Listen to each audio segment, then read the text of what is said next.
अस्मदाचार्यपर्यन्तां वन्दे गुरुपरम्पराम्।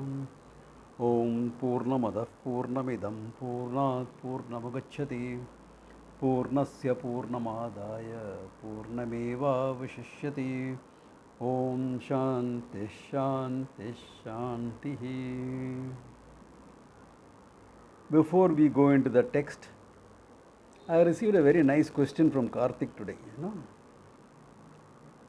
Says in the last class we had mentioned infinity means unconditioned by time and space. Infinity, limitlessness, these are anantam. Therefore there is nothing separate from it, it includes you. Not only it includes you, you can't divide infinity into parts. Therefore you have to be infinite. This much is clear, correct? Now the question is, this still leaves the possibility that you could be an appearance in infinity. How do you rule out that you are not an appearance in infinity?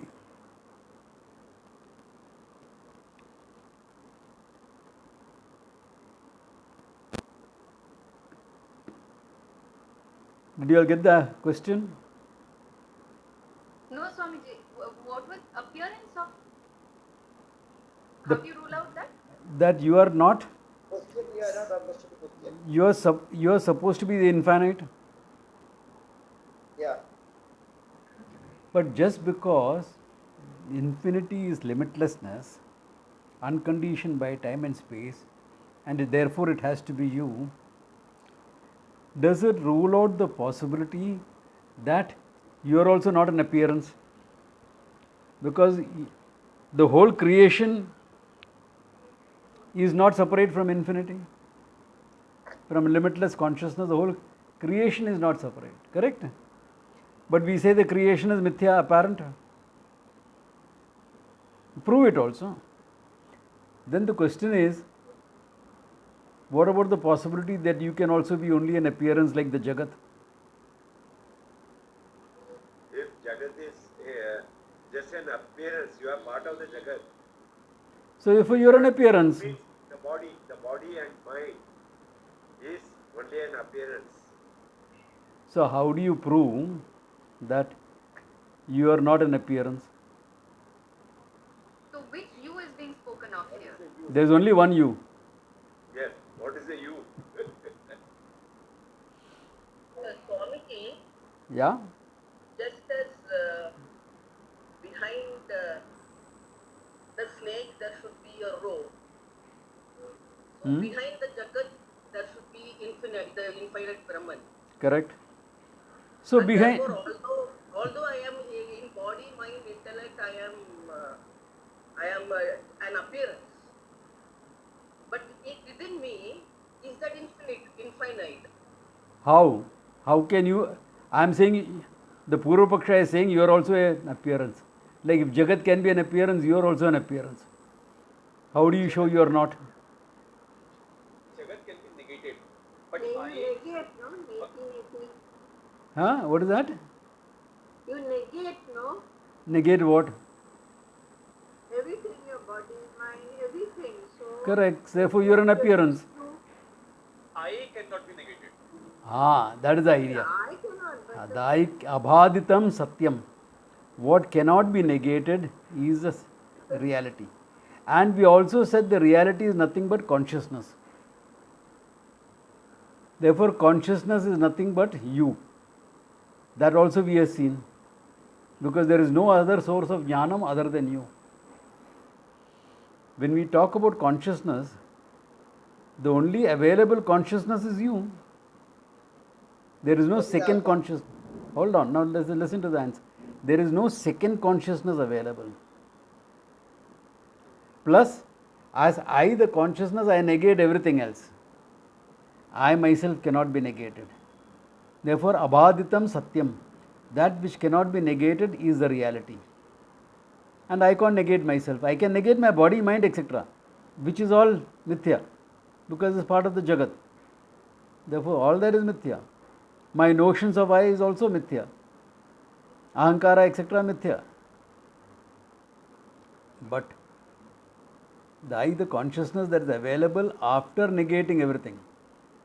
After neti neti iti, what is left behind, that is abhaditam. And what is abhaditam cannot be an appearance, because all appearances are subject to negation. They all name, form and function, no? All Yeah, appearances. everything, all appear name form. But that I can apply to you also. So it's abhaditam. Yeah. The argument of listen. The argument of abhaditam is the main one here. Because abhaditam satyam. Satyam is defined as abhaditam. And second one is you are the conscious being, your consciousness. After negating body, mind, everything, what is left behind is I consciousness. From I, the conscious being, everything is being negated. Remember, I am self-evident. That I is a conscious being. Now I say, call myself a conscious being because of the consciousness being manifest in mind and body. Mind and body negated, then what is left behind is what? Pure consciousness. This consciousness is abhaditam. Why? Because I am abhaditam. I can't negate it. Yeah, Shilpi, you have a question. Swamiji, but then what is doing the negation is this mind that is doing the negation. No. And so how am I proving? The mind is doing the negation by taking its stand on what I am.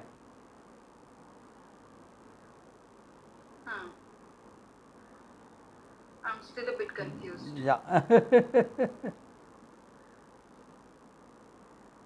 Also, since inside the system mithya jagat, outside the system independent from system, no. There is no inside and outside jagat. There can't be inside and outside jagat, because jagat is time and space and everything. Therefore, there can't be outside space.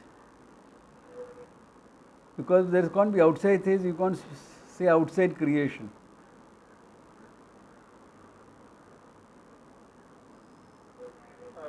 Yeah. Maharaj, Yeah.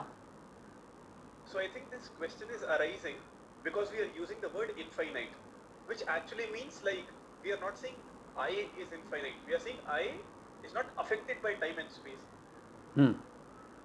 But no, the Shastra uses the word limitlessness, no? Anantam. Yeah, Shastra uses the word Anantam. Therefore, nothing wrong in using that word. But we have to understand it as I am Anantam. Yes. That's why Jnanam Anantam. That source of the consciousness is Anantam. Yes, Maharaj. And for it to be Satyam, it should be Abhaditam. And what is Abhaditam? Myself.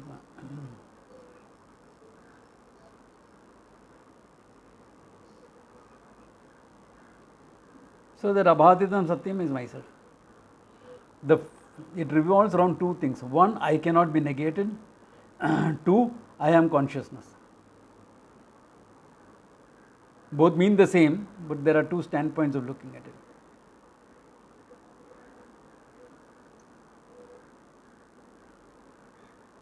Shilpi is still doubtful. Shoot. Swamiji, the way that it just makes sense that I am, so from when we studied the previous Upanishad, Kenopanishad, it just made sense. It just felt right. Yeah. But still, the thing that is Yeah. this body and mind is what is causing it to feel right. When I'm saying it's feeling right, Yeah, or yeah. if I'm knowing it to be correct, then it is this body mind doing the knowing, doing Correct. the feeling. Correct. Right. And so anything that this body mind is doing the knowing of and doing the feeling of, Yeah. it is subject to the knowing and the feeling, right? Correct. And Yeah. therefore subject to errors. Correct. Now, this proving, there is where I'm. Ha. So now the question is, if whatever the mind and body can know is subject to error, correct, can be fallible. Why is it fallible? Because I have ignorance in my mind and I am trying to negate that ignorance with various pramanas. Correct? Now, Your question would be perfectly valid if Vedanta is part of your 5 pramanas. Vedanta is the 6th pramana. It comes from a source which does not have self-ignorance.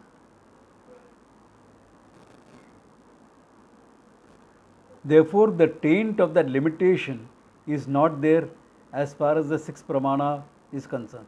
As far as knowing myself is concerned, okay? The 6th pramana is not for knowing what science can figure out. It may validate some things, it may not validate something. That's okay. But what science can't figure out is what the 6th pramana is doing. So that doesn't come from a source of ignorance. The 6th pramana comes from a source where there is no ignorance. Given that, then this problem of limitation is not there. So in that case, any proof rests on the pramana itself. Any proof Yes, therefore yes. rests on my trust in the Shastra, right? Correct. That's why everyone has to validate it. It's not enough that I say. Yes, the teacher also should be free from ignorance, because if the teacher is not free from ignorance, the taint of ignorance will continue, even though he is handling the Shastra. Somewhere the Shastra will get corrupted by his ignorance, which is what is happening with lot of the New Age teachers that happen. With lot of the New Age teaching that's happening, that's what's happening. They're trying to read the Shastra on their own and coming to some conclusions which is not valid. Or, as I said in my talk on Tuesday, okay, it's put up on Facebook, but on YouTube it will take some time to put up, to come up. As and when they do it, we will do it. That if you don't have a pramana and you only have an experience, you will now this is called dharma mega samadhi, okay, for those who have not missed the talk, okay. It is not samadhi of just quietening the mind that modern Vedanta talks about, okay. This is one step different, okay. Yoga talks about it, dharma mega samadhi, which is actually your mind connecting up with the cosmic mind, with Hiranyagarbha. Now, Hiranyagarbha has all knowledge in it. So, very often you have heard stories, someone went to a Rishi with some serious problem. The Rishi sat with closed eyes for some time. Then he opened his eyes and gave them a solution. Okay? That Rishi is actually in Dharma Mega Samadhi, where you are connecting with the cosmic mind, where all knowledge is there.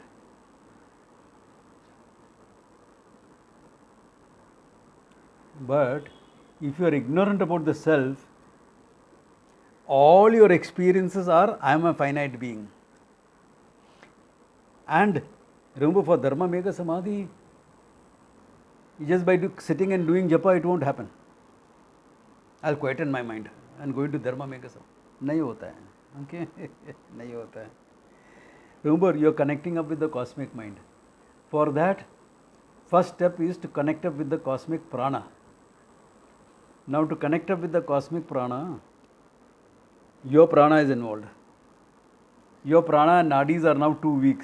If right now you connect up with the cosmic prana, you will get burnt out. Your organs will get destroyed inside. If without preparation you try to connect with the cosmic mind, guaranteed you will go mad. You have seen sometimes in Rishikesh and all these people, some sadhus going and talking all haywire. There is one who comes to our ashram for bhiksha sometimes. He is a man. And somewhere he senses I can help him, which is true, I can help him, but I don't know what he has practiced. And he can't communicate that to me. I sat down with him, he can't communicate what he has practiced to me. If he communicates, I can help him remove the issues. No. But he can't communicate that. So now he's stuck. He's stuck. Poor guy, I have a lot of sympathies for him. Because he must have been a very bright mind. Anyway, so you have to spend a lot of time first strengthening your prana. Your nadis, etc., has to be perfectly clear. All Kriya Yoga you talk about, all that has to be done. Lot of things you have to do. Then you have to connect with the cosmic prana first, so that prana flows into you. And you can handle that. It's not easy. Okay? It's not easy. I know I have tried it. 1 hour practice like that. After that what? You're too sleepy. You can't do anything else. Why? The cosmic prana functioning through you think you'll be powerful. You will be powerful, but you'll feel drained also at the end of it. It's too tiring. Yeah. Please, the yoga practitioners here, don't try this on your own. Okay? Don't try this on your own. As I said, if the prana connection doesn't happen properly, your internal organs will be destroyed. If the mind connection doesn't happen properly, you will go mad. Anyway, so with all this practice, first the prana connection, then the mind connection. That's why they said rishis did tapas for years and all that thing. Why do they say all that? Because of this. All right. Then now, with all this mind-body connection strong, you're connecting with the cosmic mind. And in the cosmic mind, there is a statement, Tattvamasi iti. And your mind is connected up. Then the mind comes out. I am everything. No, I am not everything.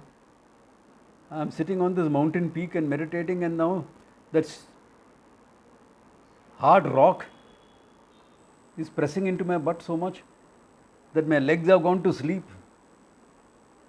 I can't move my hands and legs. This is the experience of samadhi. Okay? If you sit in samadhi for a long time, okay, you will need some time to warm up and get out of it. Then, so all that stiffness, the pain, etc., will ramify your previous notions. I am a finite guy. At the same time, you have had this insight. Correct? So, how will you interpret it? It's a fantastic experience. This is a spiritual experience, that I am everything. That Satyam Mithya will not be clear. Because in the cosmic mind, there is no teaching happening, there are knowledge. Like the Upanishad, Satyam Jnanam Anantam Brahman. There is no teaching, unfolding, explanation. All that is not there. But you got to peep into it. What will happen? You will have a nice experience of beatitude. You will present the whole thing as an experience. And you will talk about living to your full potential, etc. There is a modern guru going about doing all this. Live up to your full potential. Amiji, Yeah? when you talk of Nirvikalpa Samadhi, is it... One second. Don't jump. Let me finish this topic.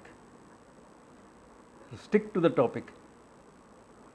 So there is a modern guru going about talking like this. You will live up to your full potential, this, that, etc. But that is not what Vedanta is about. The whole thing will get misinterpreted. Why? Because there is no formal teaching. There is no unfolding. There is only some experience like thing. What is insight and knowledge will be interpreted as an experience. And this will happen with people. Let us say, now I gave this example there. Quantum physics is about 40 years old, roughly. Hey, who are the physicists here? How old is quantum physics? Roughly 40 years?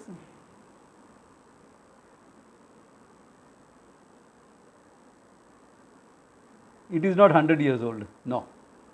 No, Swamiji, it's about 1925 it came, so now roughly. Okay, but when did this whole, and when was Einstein in physics? Einstein in physics was even before this, 1915. 1950. But Now, to seep it into scientific community took some time. So by 1950s, it was more popular. exactly. So quantum physics as the level we know today took 100 years to develop. Correct? In my talk, I said about 30-40 years to develop. Because most of the development happened in the last 30-40 years. Now, supposing the greatest physicist of those times, 100 years ago, was introduced to the knowledge of quantum physics today. Just the conclusions without the explanations. Because he is connected with the cosmic mind, okay? How will he take it? Will he accept it? Or will his old classical physics stand as a conditioning?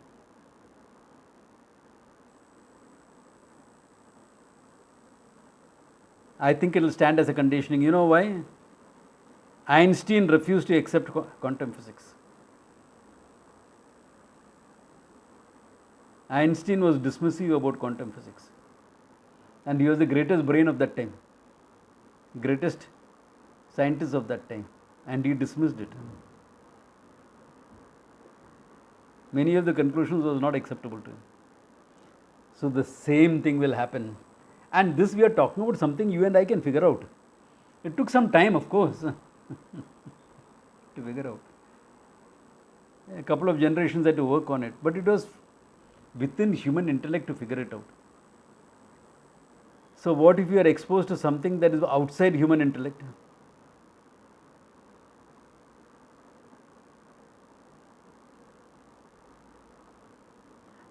If a student of Vedanta gets into Dharma Megha Samadhi, he will understand. But he has already got some exposure. He may have some doubts, but he will understand.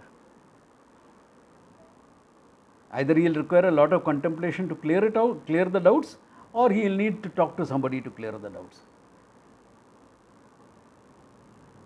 But if you are not a student of Vedanta, you are a yogi.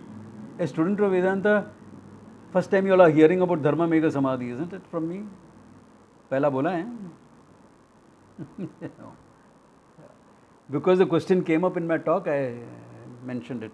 And because I mentioned it there, I have to clarify it here. So there is no confusion for people. So we don't get into this. Yeah. Another thing will not help. So it's a yogi, you will go into Dharma Megha Samadhi, which is very good for knowing other things, what your neighbor is doing.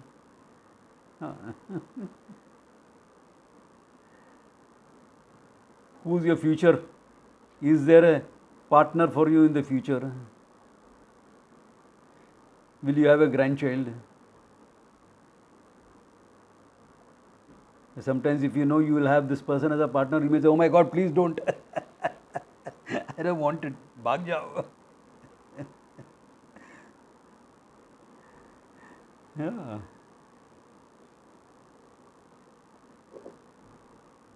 So, for worldly things, other things, solution to problems, etc., all that will work. Dharma Megha Samadhi, be very careful what I am talking about. But it won't work for Vedanta. Vedanta Jnana won't automatically happen.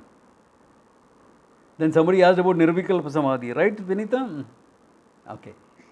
Nirvikalpa Samadhi is what? Going into complete cessation of all thought. So, with my ignorance in me, I am completely removing all thoughts. What will happen?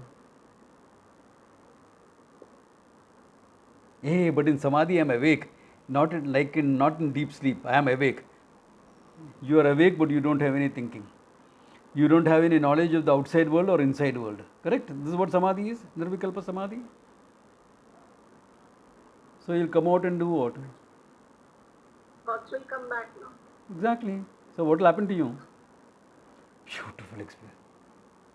I will want to keep repeating it. I mean, once I was going to the study group, etc., and said, oh no, once you get this experience, you're so blissful, you won't want any more experience. So one of batchmate's kid sister. She must have been about 10-year-old or something, 10, 12-year-old, okay. She said, but Anna, that is not right, no. This is why. See, when you have a happy experience, you want to keep repeating it, na. You gave me a chocolate last week. I was hoping you will get me a chocolate this week also. Because I like to eat it. I want to repeat that experience.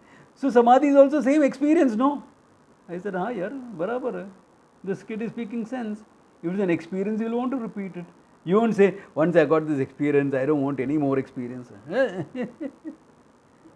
I will want to be in Samadhi all the time then. And you know what will happen?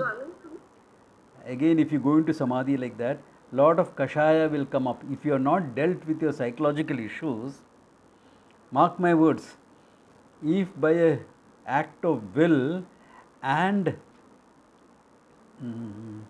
practice of contemplation, practice of quietening the mind, if you manage to get into Samadhi like this, believe me, your subconscious will get stirred and lot of kashaya will come up. Because the conscious mind is totally quietened. What is there in the subconscious will keep coming up. That's why I asked all of you, but I don't think any of you have done this, to see that movie Samsara. It's an Indo-Tibetan production. How many of you seen this? That's all. You mentioned Good. it. A handful have. Those of you have Netflix, this, that, etc. See whether you can find this. It's there. On the net you will get it. See it on your laptop. It's okay. You won't get the great visuals and all, but everything else you will get. So see it. Yeah. It's worth seeing it. Because it shows there how this guy sat in Samadhi for 3 years. I defy any modern meditator to be able to do that.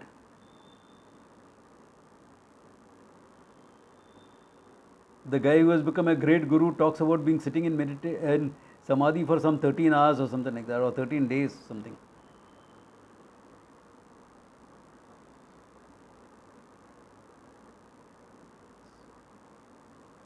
So 3 years, and then what happened? He had become a monk at the age of 5. He says to his teacher, lot of sexual thoughts are coming up. He says, Buddha enjoyed a samsaric life for 25 years before he walked out. I have come here as 5. I don't know anything about those things, and my mind is longing for those things.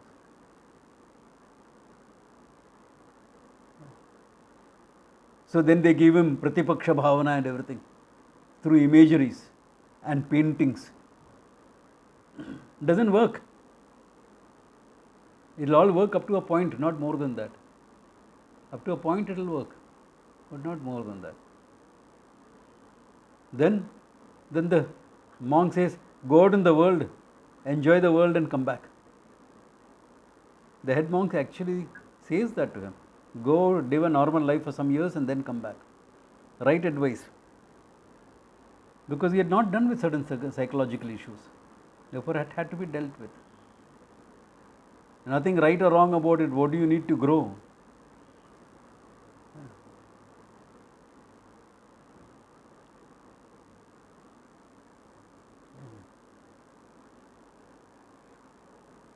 So there is where the whole thing is. So whether it is Nirvikalpa Samadhi or Dharma Megha Samadhi or Savikalpa Samadhi or any other Samadhi that you go into, if the Pramana is not there, you are not understood the Pramana, it won't work.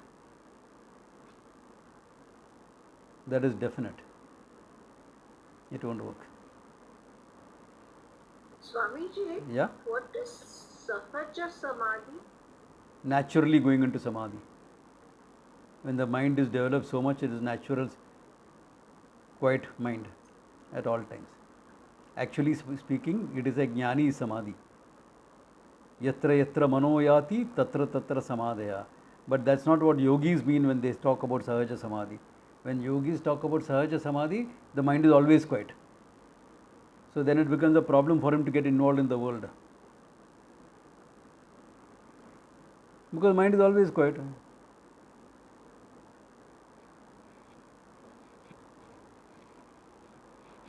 There used to be a lady who used to come to my class like that. she would tell me, so, Acharya ji, please don't get upset if you see me sitting with closed eyes. I go into samadhi often, but I come out of it also. So I told her, if you are going into samadhi often, why are you sitting in my class? You don't need my class. No? So she openly said, Swamiji, I am going into samadhi, I have the experience, but I don't have the knowledge. I don't know what I am getting into. So when she used to be in the class, I had to crack some couple of extra jokes. As Swami Chinmayanju said, I had to do more Kathakali. Why? To keep her from going into samadhi. Suddenly I'll call her and ask her a pointed question, so that her mind will not slip into it. Sahaja samadhi, she would go into. By long years of practice, she is no more now. She was about 60 when she was coming to my class in South Bombay. Yeah. But she had practiced yoga for years.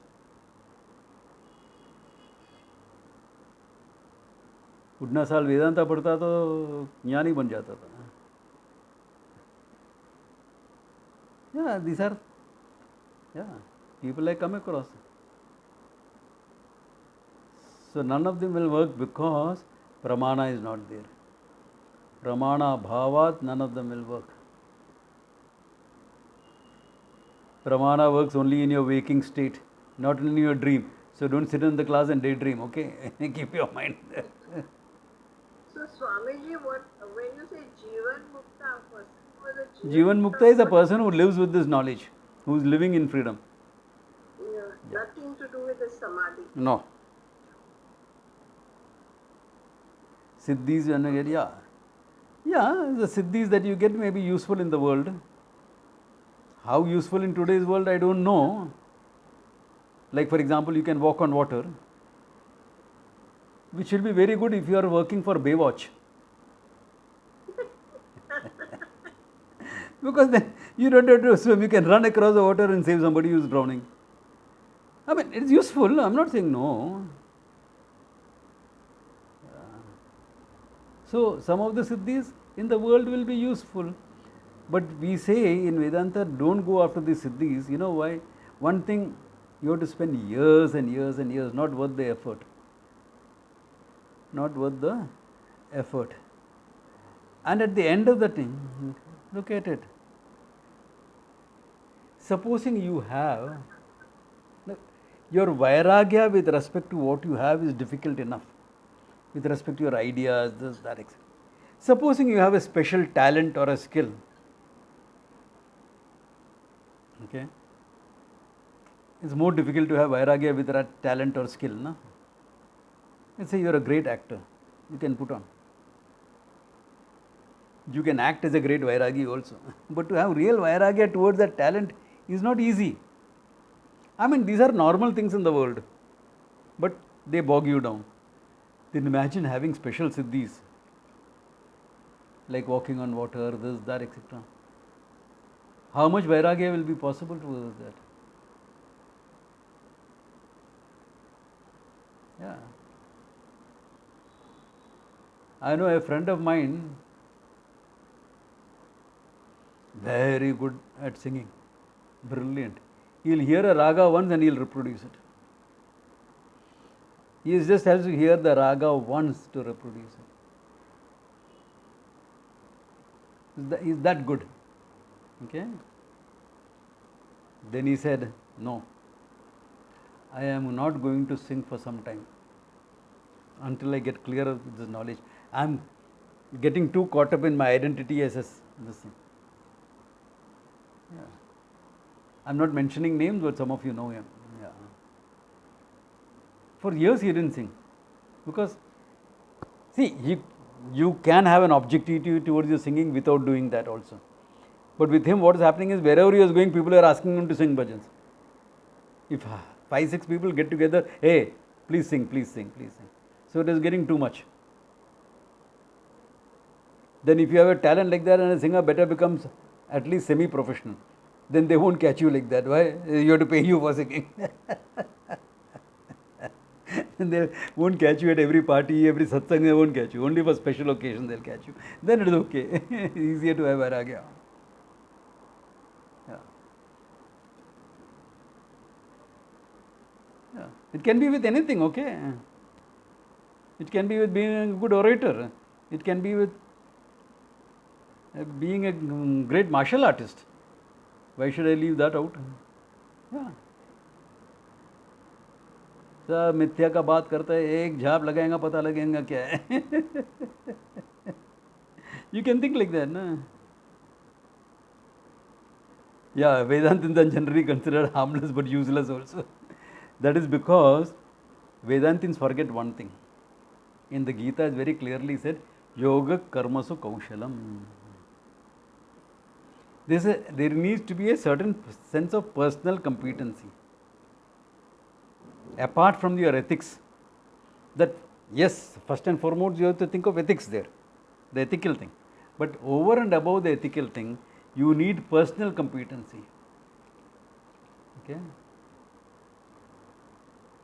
Personal competency with respect to you being a human being, how assertive you can be, how good thinker you are. You are not supposed to be a namby-pamby character who goes about saying, Ahimsa paramo dharma. If someone slaps me, I will show the other cheek. You think someone will dare to come and slap me on one cheek to say, show the other cheek?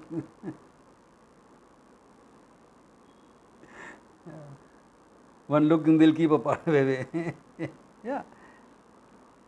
So there is where the whole thing comes, that how you develop your personal competency, how you don't become a doormat, how you become assertive enough to stand up for what you are.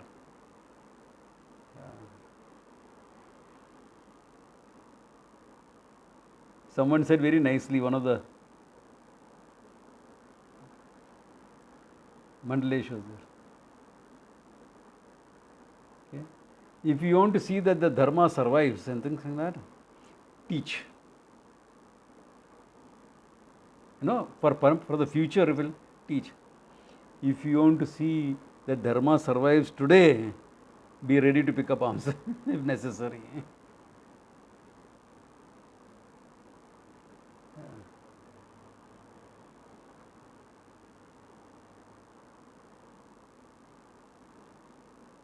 If you are not ready to stand up for that or for your own belief systems, your culture, your heritage, if you are not willing to stand up and take a stand, then the thing that you are good for nothing is true, applicable. Then it is applicable. You are good for nothing. Yeah. Because you are not good for anything anyway. What are you doing? Yeah. So how are you prepared to stand up? Yeah. Stand up for your belief system. Be assertive. I mean, it is not that today we are not living exactly in a physically violent society. So that part of it is not there. In most cases. Some cases is there, like that poor girl in Delhi at the APS office. ऐसा कभी कभी होता है, not saying no to that. Yeah. But the law responds to it also. Yeah. So, intellectually, emotionally, can you be assertive enough? Or say, no, I don't want to argue with anyone, I don't want to discuss with anything, I will quietly do my own sadhana.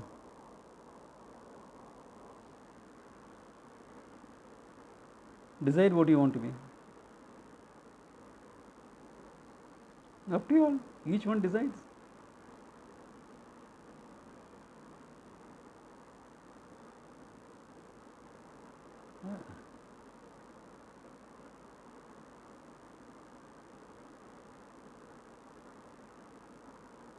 Yeah, if you don't want to get into too much of arguments, etc., and therefore you don't end up discussing this, that, fine, I can understand that. But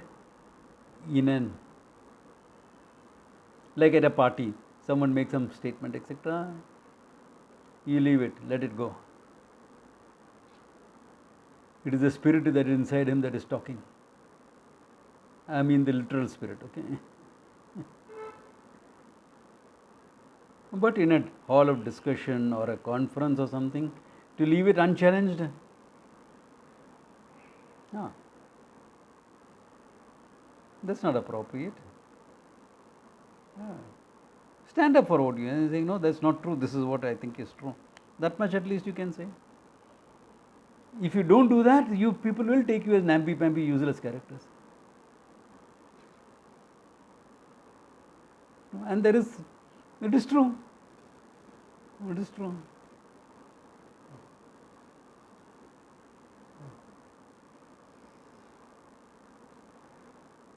Everyone is cribbing. Oh, in Tamil Nadu, temples are being destroyed, taken over by the government. What are the Hindus doing there? Cribbing, waiting for some savior to come. Savior will come, Kalki, after 20,000 years. Not before that. What are you doing? All the educated Brahmins that decided, we will send our children out of the country. Let them be there and live a good life there. So the intellectual is gone out of Chennai, out of Tamil Nadu. Then, and the others were kept away from the temple and the culture for the last 100 years. So they don't feel identified.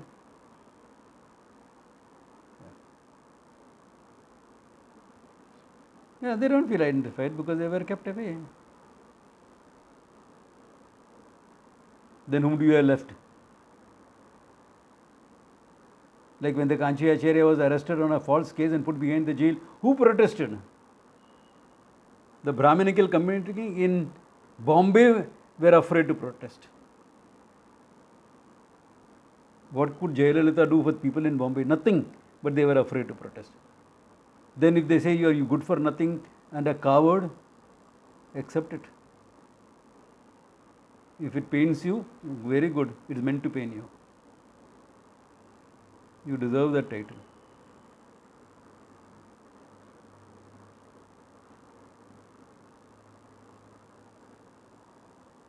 Now you have a good leader in Tamil Nadu, the BJP head. Are the Hindu community in Tamil Nadu rallying behind him? I have spoken to a few people. Who is that girl? Madhuvanti is an actress. Then Rajnikant's wife. They are trying to rally around the Hindus and bring them all together. Yeah. But many of the Hindus are busy discussing whether it should be a U or a Y. Their Hinduism doesn't go beyond that.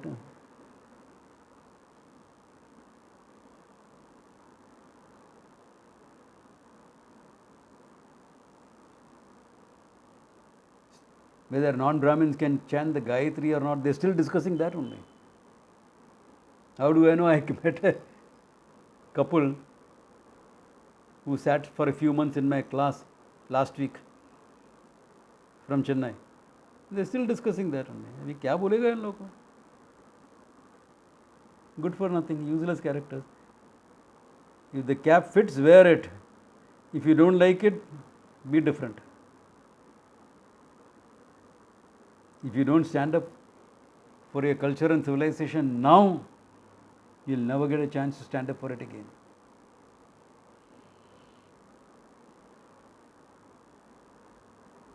Why? Because it's only culture. They'll say, Isavasyopanishad sarvam, including that idiot who is trying to destroy the culture is nothing but manifestation of Ishvara. But that manifestation is a problem. The core is nothing but Satyam Jnanam Anantam Brahman, not different from me. The only culture, civilization, knowledge, religion that can say that. So we belong to that.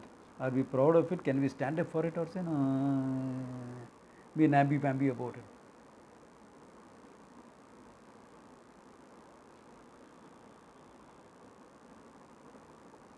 Think about it. I want you all to think. Because if we don't do it now, we don't do it anyhow.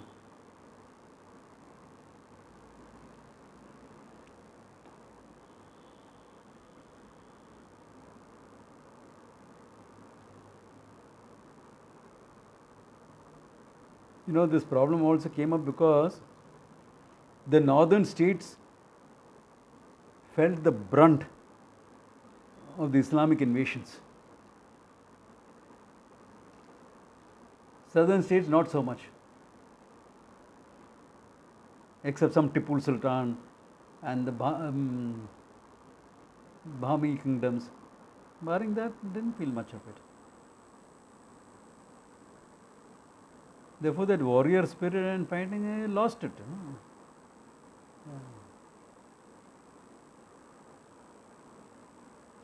Plus intellectuals.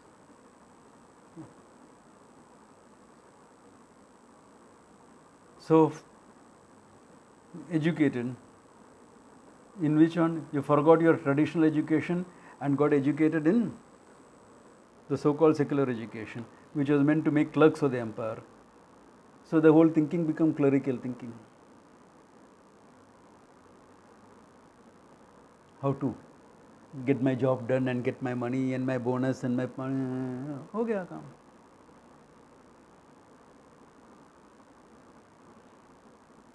But for half a dozen families, where is the business thinking also? Yeah, Shivaji did play a great role in that rebellion against the Mughal rule. There were others also. Even in South they were, but it is all kept away from history. Therefore, the southern heroes are not owned up by the South Indians. They only say Kumari Kandalam. Kumari Kandalam is a story, it's a myth. You have facts that you can own up, but you don't. Now, I know I am wasting my time with, I don't know how many of you will go and find out anything about these things, especially the South Indians present here. Yeah. Find out your own role models and heroes that were there.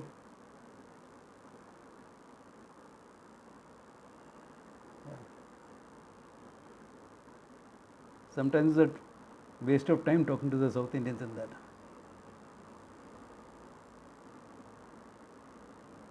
Anyway, that apart, back to this. So, any questions on the samadhi, this, that, everything? Swamiji, what about these psychics? What are they connected? The same thing. They find some way to connect. They don't have a very formal connection with the Hiranyagarbha, cosmic mind, but some sort of connection they have and some peeps they get. But it is a peep. Like when you are going into a bus and seeing what's happening inside a store, you get a peep. No? How long? Couple of seconds, and then the bus is on, and that's it. So you get a peep like that. That's one question here. Yeah. This is related to what you were saying like some time back. So, anything that is, any knowledge that is based on the 5 pramanas can be erroneous. Correct. Because the pramana itself can be erroneous. Yeah. But the knowledge that I exist, I am, is not based on any pramana. Exactly. That's why it cannot be negated. Yeah. Nor it can be erroneous. Right. Yeah. So then, do we really need to bring in the Shastra Pramana to say that? So No, you need the Shastra Pramana to see what you are, not that you are. You exist, you are, is self-evident. The Shastra comes to tell you what is the self-existent being. What is the nature of that? Yeah. Shastra comes in only there. And why can't it be erroneous then? It can't be erroneous. It can't be erroneous because it's coming from a source which does not have ignorance. It is not erroneous because it can be validated and found as true. It is not erroneous because it is true to the self that cannot be negated. Therefore, the knowledge of the self also cannot be negated. Yeah. Though it still happens in a human mind. That's the important thing. It has to happen in a human mind. You cannot leave your mind behind and gain spiritual knowledge. This is a big myth that being propagated by the proponents of samadhi. It doesn't work. Manasa eva anudrashtavyam. By the mind alone it has to be seen. But it is not an object of thought, etc. That which cannot be objectified by the mind has to be known by the mind. Why? There is no need to know it, objectify it, because I am is self-evident. Therefore, there is no need for an objectification. Without an objectification, you can know what I am, because I already know I am. That I am is known. Now only there is ignorance regarding to what I am. And that because of that ignorance, there are a lot of notions superimposed on me. Lot of wrong notions about it. So the learning will involve negating these wrong notions first. Neti neti iti vakyataha.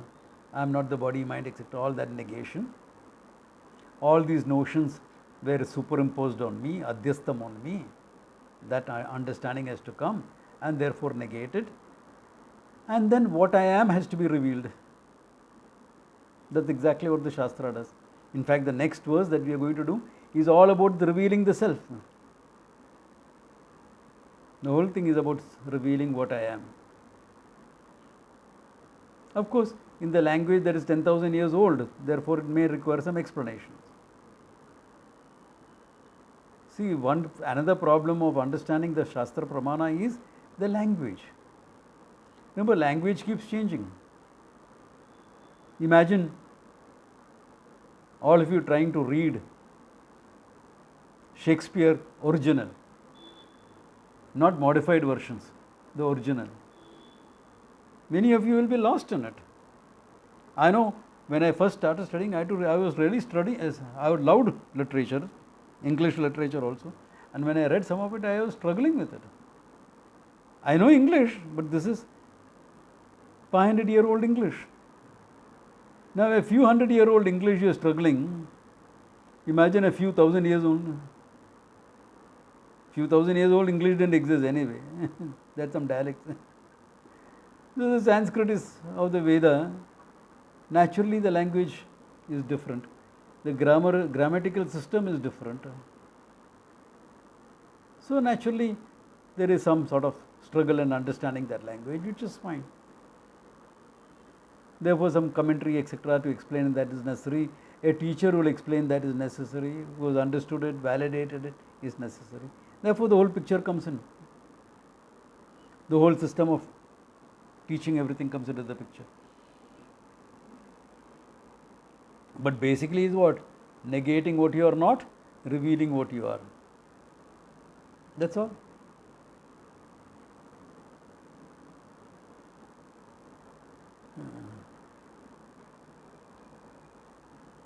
Because he said, all this is Isha, understand that. Okay, understand. What is it? What is that Isha you are talking about? It is not Isha Yoga we are talking about. Isha Yoga is a copy from Isavasya, okay? Yeah. And people will think that is Isavasyopanishad. That's not. Yeah.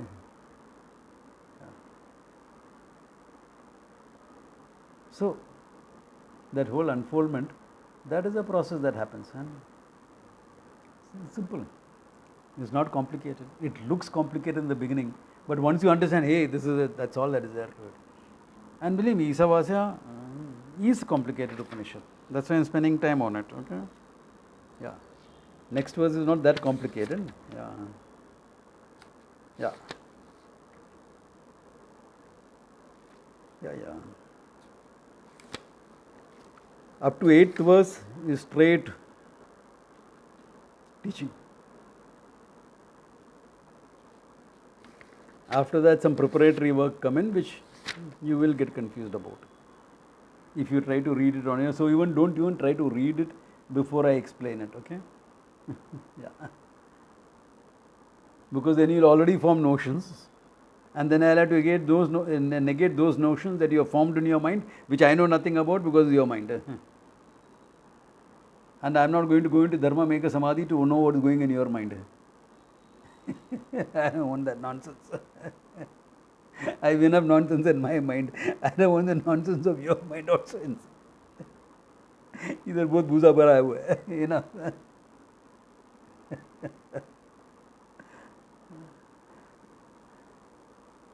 So with that, okay, good place to stop.